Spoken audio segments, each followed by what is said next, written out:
Contact deploy beacon online. Oh.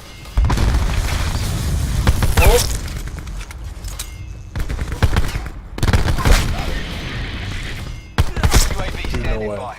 No way, no way, no way, no way. Oh my god! Oh! Oh my fucking god! Oh! No! Get the camera! Money! Oh my god! Hey guys, what is up? It is Kid. I hope you guys are doing fantastic wherever you guys are at. I'm super stoked today for our Nuketown special video where I played Nuketown 105 times in a row. I did 105 just to make sure we got the 100. But things we'll talk about is just my thoughts on the map, things we learned about Nuketown, top spots on the map, and the top weapons that I feel like are there for Nuketown in this map so you can win most of the time. And what's super cool is that to start off, I love the map. The map is very fun to me. It is something that I really enjoy. It's a great map. I think it's definitely one that, what's crazy is that for every Nuketown map, we've always all loved the game. We've always enjoyed everything. We're always all about that map because it's where we can all have fun. We're all able to have so many different positions you can be and still get kills, still have fun, get those score streaks. So phenomenal map. Love the map tremendously. Up next, one thing I did learn as well is that once you lose control of the map, it is hard to get it back. And I say that because it's true, because you'll be sitting there and let's say your entire team gets killed really fast. So now you all spawn back at, like, let's say the greenhouse. You go back and they're already set up on both sides in the middle. Maybe one's rushing your spawn. And so it's really hard to get that control back. But it is possible. Don't give up. What you need to do is kind of sit back and allow you and your team to pick them off a little bit. And then you can move on to trying to taking control of the map again. Especially with domination. This is an interesting map because you can get totally dominated. But you can come back. You just need to use your specialists and everything correctly, and you'll be able to do that. And then also, it's very chaotic map, and I think you guys already know this, but I just wanted to say that it's super fun. I think one of the reasons why everyone likes it is because the map is so small and there's so much going on that it is kind of it's very realistic. And last but not least is that teamwork is so critical with this map.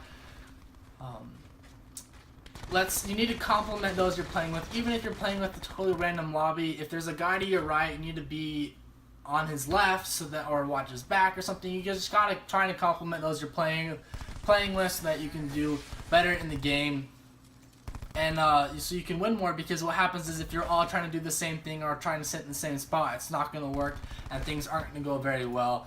And so that's just one thing that I would say to all of you, is that you need to be there to compliment each other. And let's say you are in a lobby with your friends, this map would be phenomenal for you guys, because what can happen is you can have someone in the house, you can have people on the right by the Jeep, on the left by the cars, and in the middle and rushing their spawns and everything. You keep controlling their spawns and everything, so you can literally have such a wild game if you're able to get you and your friends all inside of a lobby. But tons of fun. I really love Nuketown. I learned a lot. I really feel like I have a sixth sense now for the Nuketown map, just because of how many times I played it repetitively. It was on the hardcore playlist that was out on Black Ops 4. I didn't do the regular playlist because I was working on something else a little bit there. I'm always trying to do it on hardcore so I can unlock guns and stuff. But I don't know. I had tons of fun with Nuketown, so I really hope you guys enjoy it as you guys play it as well. And I hope this video is helpful for you guys. So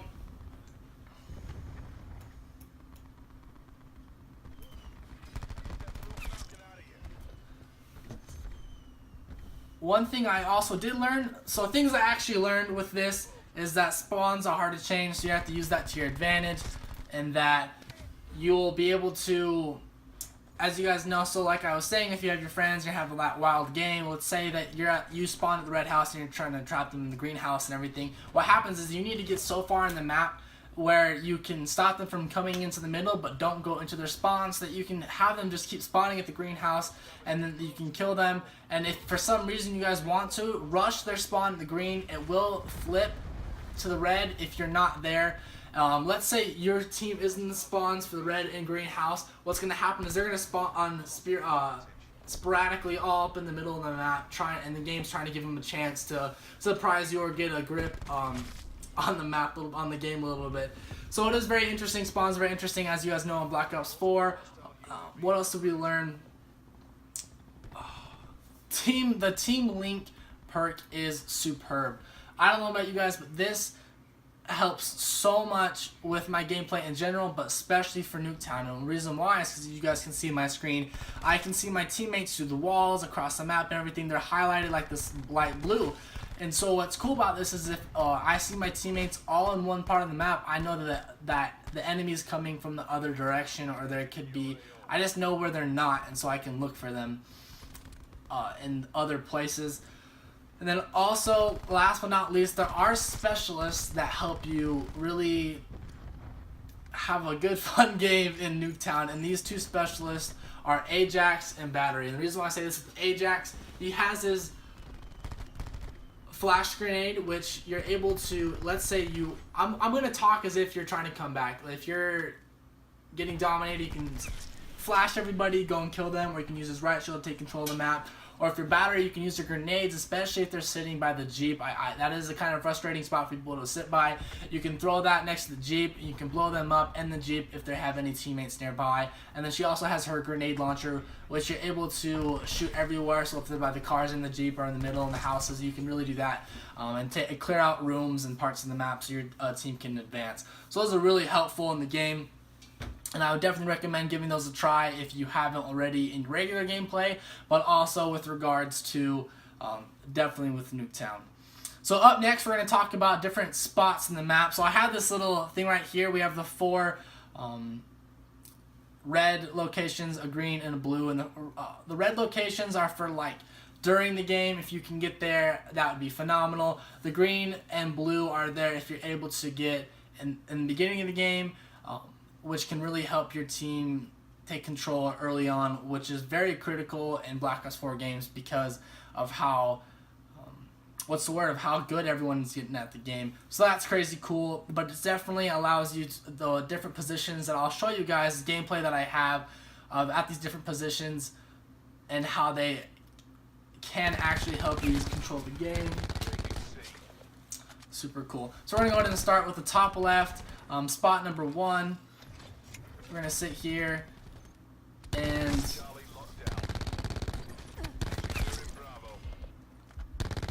as you guys can see, we're just nailing these guys, and most of the time they're not even looking in direction just because you're kind of in a corner here, and so that allows you to get the surprise element, a surprise, and you're able to pin them down. And this is what you need to do if you're wanting, you and your team or you and your friends are wanting to keep them on one side of the map. You need to be in this position or one similar to it that allows you to get them from the spawn. And I'll just keep showing you again on different parts of the map and let you guys kind of experience, like just see the different ways that they've been used. This is pretty fun, that best play. And what's cool is that with hardcore, as you guys know, you have 28 health, and so it is very different type of gameplay with regards to guns and your movement and everything. So I have tons of fun with hardcore. I've really come to love hardcore game modes. And so as you guys can see here, I'm sitting here with the Auger DMR and I'm just nailing these guys, and it's a great gun because it can shoot through the walls, and it's a one shot, one kill, so I don't have to keep firing like a submachine gun maybe just to make sure I didn't miss the shot or something like that.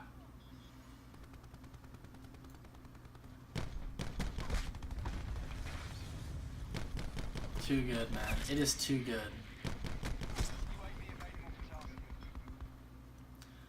I also came to love the sentry while using this map. It just kind of helped you get more kills in the game. But then we're going to go ahead and move on to spot number 2 in just a couple seconds. Just one more kill. Oh, I ran out of bullets here. So we'll move on. So spot number 2 is on the complete, just the same, the mere location of what we were for spot number 1. Sitting here, I have the Strife Divine Divinity camo from the pistol, and I'm just killing it with this thing. I did use the pistol a lot for Nuketown hardcore. I came to figure out that I I could do some pretty cool things when I had that weapon out. And then I'm on the road to, or the journey to Dark Matter. So this is just one gun I was trying to make sure I was going to get that with. Especially while I was playing Nuketown. Super fun. Yeah. Tons of fun. And what's cool about these spots is that, like you see here, how when you're ready, you can push on their spawn and stuff. So here's another spot. Here's, we're gonna move to spot 2, but we're starting in that green location spot in the beginning of the match. We're gonna sit here, and you're gonna look through here because lots of people will go for that Jeep location. You're gonna stop them. So I come from the side. I'm gonna kill these 2 people, and I'm gonna sit here, and just as they spawn, then they're gonna keep coming me. Easy kills, easy kills. Even in core, I did play Nuketown core. Test these out and stuff. They work just the same there. Just the only difference is, as you guys know, people have more health there, and that's no problem because in these positions they're not always going to be ready for you 100% because they have the rest of your team to worry about. Especially if you have kill confirmed, they have the dog tags and your team to worry about. So when you're sitting in these spots, they're so distracted to the point where if they remember that you're there, they're going to go straight for you no matter what. And there's nothing you can really do about that. But what you can do is get as many kills as you can before that happens. That does happen to me. I think you get sniped here from this position one of these 2 times. Oh, it's during this clip and this clip right here. I do get sniped, but it's all good because he was going straight for me. And it's a pretty wicked snipe as well. So we'll sit here. This is an Auger DMR as well with the heat vision, or heat sensor scope. And so what happens when you sit here at the beginning of the game, when they come and they're trying to take over the map or get your kills, or especially if you're in domination. Man, I played domination this so many times that you're able to stop them and give your team a chance if they've died to come back up to you and can keep control of the game, and so you can make sure you get that win, all these kills. So I'm sitting here. I think I just hit Bloodthirsty or something like that. I got the UAVs. Just going ham. And so now here's the green spot at the beginning of the game that you'll sit here and you'll look down and you'll shoot these guys. Get these easy kills because they are definitely not looking for where you are. Now the whole key to this though is when the timer's going down 5, 4, 3, 2, 1 at 1 or 1.5, you need to be clicking on your controller to try and run earlier, and then you'll get that. You run straight for here, don't slow down, do whatever you have to, and then you'll get here and you'll get these easy kills, and it's phenomenal. It's tons of fun when you are able to do that.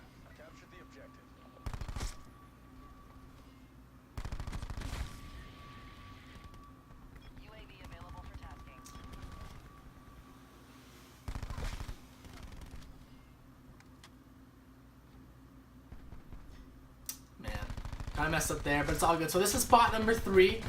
This is on the opposite end of the map, next to the Jeep.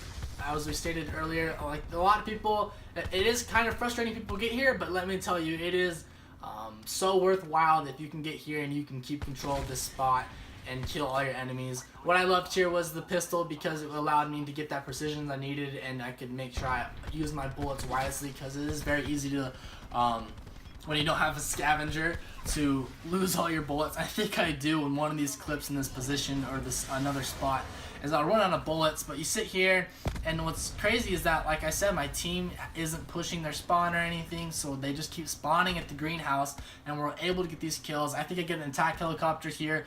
Phenomenal. I totally love that when you're able to get all your streaks. It's tons of fun.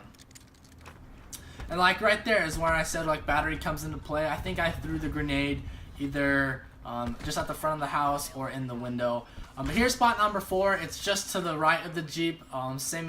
Very similar position to the spot number. This is 4. Similar to number 3.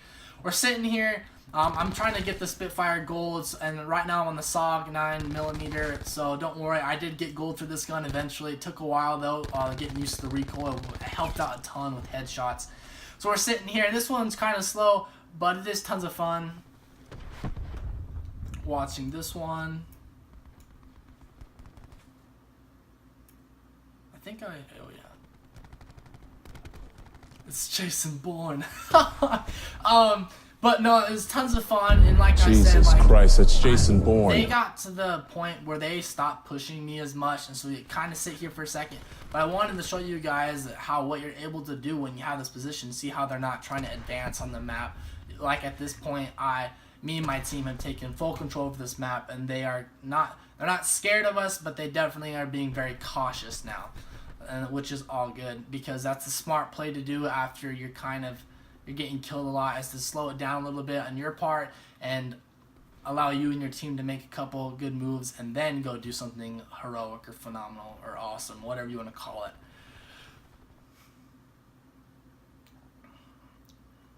So now we're here at the blue spot. I saved this spot for last because I love this spot so much. You sit here in the middle of the map and you're able to do so much with this. This is in the beginning of not the beginning, but this is very close to the beginning of a match, and I just came to the middle, similar to the green spot where you just kind of look down the sights, and they're not tons of people look for where I'm standing right now. Sometimes they do, but if they do, they have to be coming from the sign, which is hard to do without getting shot by me. So we sit here. I think I got 5 headshots in a row. I think this gentleman right here is gonna be my 5th headshot in a row. Yeah, right there, for this live. And I shot that dude, and then I got killed real fast. And then I think this might seem familiar. This is from the beginning of the video when I got these amazing pistol kills. Man, I had so much fun. I was pretty hyped when I got this kill. When I dragged the pistol and I got this second kill, it's tons of fun. It's just so much fun. I don't know you guys, but I really think Call of Duty is a game to have some real fun while playing. So this spot right here is one of those spots I'm talking about, as if you're getting killed a lot, you need to slow it down. Come to a spot like this where you're able, if they're advancing or they're trying to go push your spawn, just kind of sit here, give your team a chance to come back after they've gotten killed and allow them to take control. One last time here, here's the layout for all these spawn points, or not spawn points, these spots that can really help you get tons of kills and all your score streaks in the game. And last but not least, though, we're going to kind of move into all the top guns for Nuketown. So for hardcore, I would definitely recommend using the Titan LMG, using the Strife pistol, and any submachine gun, just because those allow you to aim faster, except for the Titan. The Titan doesn't, but it doesn't have to reload as much. There's a give and take there, and allows you to get a kill super fast. For core, I would use the Titan again, because this map without reloading is phenomenal. The Auger DMR, because you're able to get those like 2-hit kills if you do it right in the chest or the head. Any submachine gun, because I know that there will always be those who use machine guns, so those are super fun. And then the Maddox, which is a great gun in general. But hey, thank you so much for watching this episode, guys, about where I played Nuketown 100 times. I hope what I said was helpful a little bit. If you could please let me know down in the description what was more helpful, more of the spots or just the quick weapon recap or whatever. Down in the description, that would be phenomenal. Thank you so much for watching. This is Kid. I'll see you later.